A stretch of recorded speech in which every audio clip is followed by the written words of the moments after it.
Class 6 की Hindi first में आप लोग तीसरा लेसन पढ़ रहे थे जो डॉक्टर भीमराव अंबेडकर के विषय में पूरा चैप्टर लिखा हुआ है और आप लोग जो है उनके विषय में पढ़ रहे थे और उसका कुछ पैराग्राफ आप लोगों को पढ़ाया जा चुका है पिछले वीडियो में।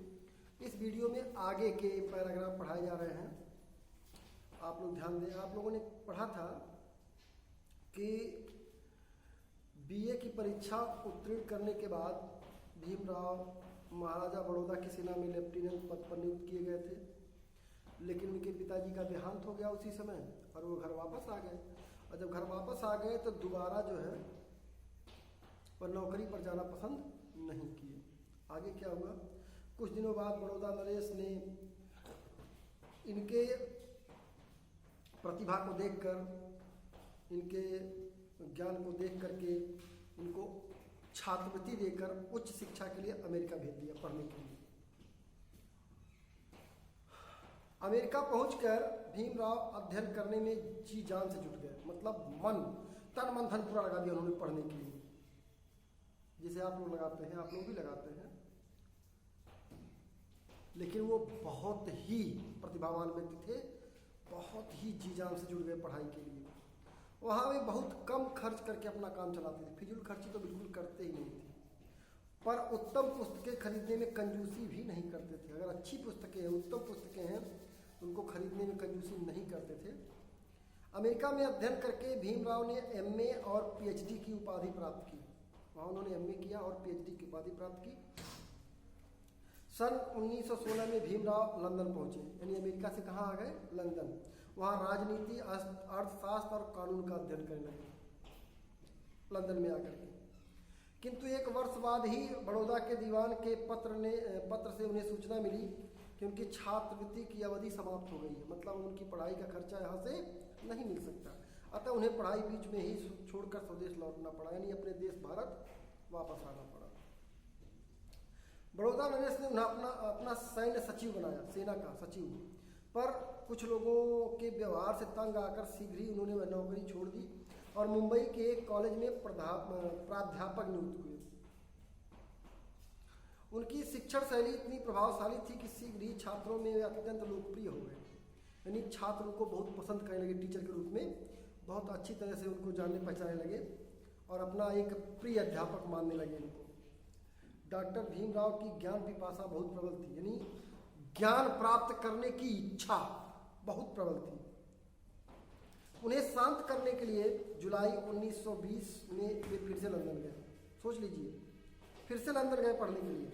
वहाँ पुस्तकालय में बैठकर लगातार 12 घंटे तक मनोवियोग से पढ़ते थे, यानी पूरे मन से।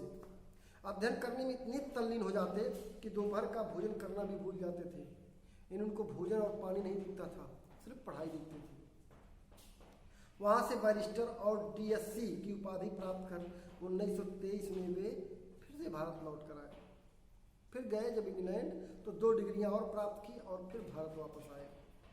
उन्होंने मुंबई में आकर वकालत प्रारंभ कर दी। साथ ही दीन दलितों की सेवा का काम भी न भूले, यानी दीन असहायों की सेवा करने लगे। उन्होंने इस कार्य के लिए बहिष्कृत हितकारिणी सभा की स्थापना की, यानी जो लोग बहिष्कृत किए गए हों समाज से, उनके हित के लिए जो है काम करने वाली एक सभा का आयोजन किया था। समाज सेवा में लगे रहने के कारण उन्हें घर की देखभाल का बहुत कम समय मिलता था, अपने घर पे बहुत ज़्यादा देखभाल नहीं कर पाते थे। 1935 में उनकी पत्नी चल बसी, यानी उनकी पत्नी का देहांत हो गया। उससे पूर्व उनके 3 पुत्रों और 1 पुत्री की मृत्यु हो चुकी थी। उन पर जैसे दुखों का पहाड़ ही टूट पड़ा। मतलब अब देख लीजिए, पत्नी भी नहीं रही, उनके पहले 3 पुत्र और 1 पुत्री, वो भी सब काल के गाल में समा चुके थे, यानी मृत्यु को प्राप्त हो चुके थे। पर वे अपने कलेजे पर पत्थर रखकर समाज सेवा करने में लगे रहे, अपना काम नहीं छोड़ा उन्होंने। सन 1930 और 1931 में डॉक्टर भीमराव ने लंदन में पहली तथा दूसरी गोलमेज परिषद में भाग लिया। गोलमेज सभा होती थी, उसमें भाग लिया। वहाँ उन्होंने दलितों की समस्याओं के बारे में प्रभावशाली भाषण दिया, बहुत ही प्रभावपूर्ण भाषण दिया, दलितों के उत्थान के लिए। दलितों के उत्थान के लिए उनके अपने विचार थे। कुछ बातों में वे गांधी जी से विरोध भी प्रकट करते थे, कुछ बातों में गांधी जी को भी नहीं मानते थे। डॉक्टर भीमराव सच्चे देशभक्त थे। उन्होंने दलितों के लिए आरक्षण की मांग मनवाकर पूना पैक्ट पर हस्ताक्षर किए और समाज में सद्भाव रखने के लिए सराहनीय कार्य किया। मुंबई विधानसभा के विपक्षी सदस्य के रूप में भी उनकी सेवा अविस्मरणीय रही है, मतलब यादगार रही है। आगे देखें, देश की स्वतंत्रता से पूर्व अंतरिम मंत्रिमंडल बना। आंतरिक तो डॉक्टर भीमराव को कानूनी मंत्री बनाया गया था। भारतीय संविधान बनाने की बारी आई तो डॉक्टर भीमराव संविधान प्रारूप के निर्माण हेतु बनाई गई उप समिति के अध्यक्ष बनाए गए थे। भारतीय संविधान उनकी योग्यता और विद्वता का जीता जागता प्रमाण है। जो भारतीय संविधान आज लागू होता है हर नागरिक पर भारत के, और उसी के अनुसार सारे कानून चलते हैं देश में। और ये कानून आप जानते हैं भारतीय संविधान के निर्माण में महत्वपूर्ण योगदान रहा है डॉक्टर भीमराव अम्बेडकर का।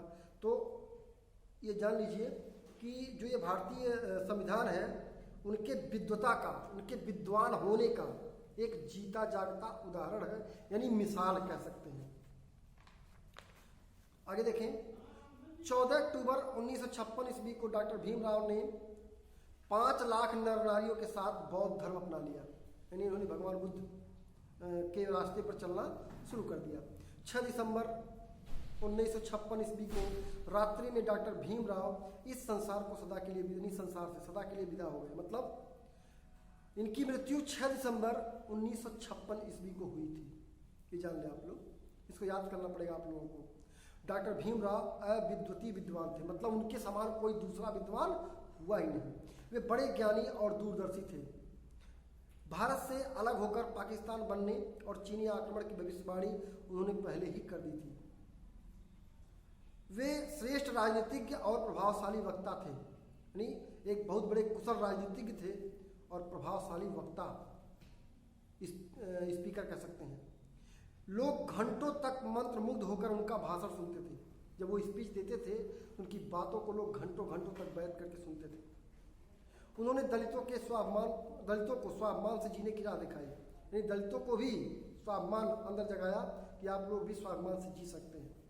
अपने देश से उन्हें असीम प्रेम था, भारत से बहुत प्रेम करते थे। राष्ट्र के लिए डॉक्टर भीमराव अम्बेडकर की अमूल्य सेवाओं को ध्यान रखते हुए उन्हें मरणोपरांत 1990 ईस्वी में भारत रत्न सम्मान से विभूषित किया गया था। भारत रत्न एक बहुत बड़ा प्राइज है, आप एक जानते होंगे, जीके में या पुस्तकों में आप पढ़े भी होंगे। तो भारत रत्न एक बहुत बड़ा प्राइज है और इस प्राइज से उनको नवाजा गया था 1990 में।